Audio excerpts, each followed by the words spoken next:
you've built scalable systems across enterprises and IoT and blockchain and fast-moving startups. Have the principles stayed true over the years when it comes to the standards behind software development and everything else? Oh, absolutely. I mean, the principles of software development, software engineering have never really changed. Good architecture, good designs, following design patterns, thinking through what it is you're actually going to do before you actually do it. They haven't changed. I mean, my software design pattern book, I think, is now over 40 years old. The patterns are still the same. They're still valid today. There are no real new patterns coming out. It's still the same stuff.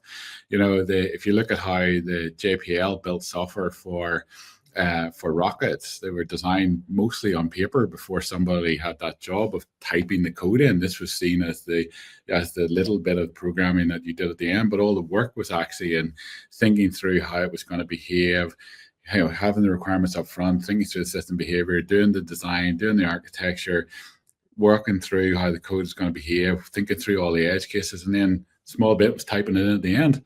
And that's why rockets could actually work.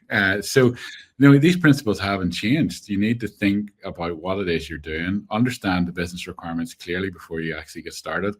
Think through all the edge cases because they always trip you up.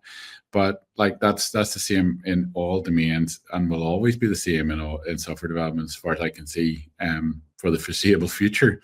So yeah, you need those fundamental understandings of good engineering practices before you start to embrace any AI journey.